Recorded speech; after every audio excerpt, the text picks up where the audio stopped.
Moi, je suis docteur Michael Guetta, je suis pédopsychiatre à l'hôpital de la Pitié-Salpêtrière à Paris et je m'occupe dans mon activité de consultation d'enfants et d'adolescents qui ont différents types de problématiques et notamment les troubles de l'attention et de la concentration.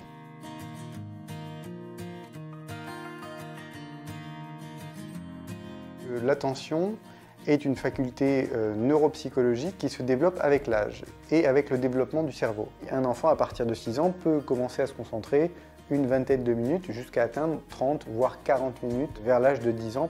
Pour les capacités attentionnelles plus précisément, on sait qu'elles sont impactées par le niveau de fatigue. Plus on est fatigué, moins on arrive à se concentrer. Le niveau de stress avec la même logique.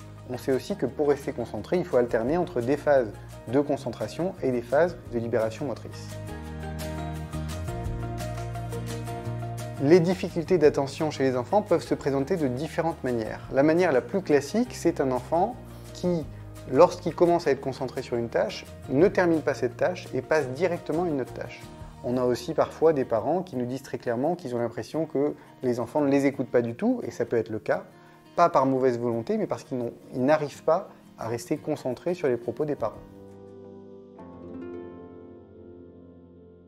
Ce qu'on recommande aux parents, c'est tout d'abord de permettre à l'enfant d'avoir au quotidien une hygiène de vie favorable, c'est-à-dire avoir une bonne alimentation. La seconde chose, c'est d'avoir aussi un niveau de sommeil suffisant et réparateur pour que l'enfant ne soit pas fatigué en journée, de limiter un maximum les écrans, d'avoir une activité physique régulière qui permette aux enfants de se décharger. Et ce que font souvent naturellement les enfants, c'est de trouver des objets du quotidien qui leur permettent de stimuler un de leurs sens, ce qui va permettre de pouvoir se concentrer sur les enseignements et sur leur copie au sens large.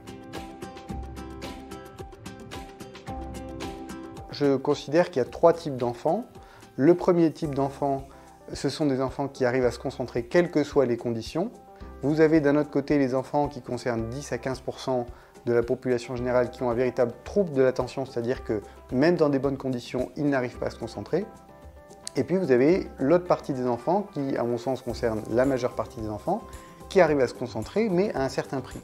Et donc en général, c'est ces enfants qui utilisent des moyens alternatifs comme le fait de mâchouiller leur stylo, d'écraser leur gomme, ou en tout cas d'utiliser tout un tas d'outils qu'on peut trouver dans leur trousse au quotidien pour focaliser une partie de leur attention sur ces objets et donc leur permettre d'être plus attentifs à ce qui se passe en classe. Et ça peut paraître paradoxal puisqu'on peut dire que pour rester concentré, il faut utiliser une partie de notre cerveau à faire autre chose, mais pourtant on se rend compte que pour certains enfants, c'est absolument nécessaire.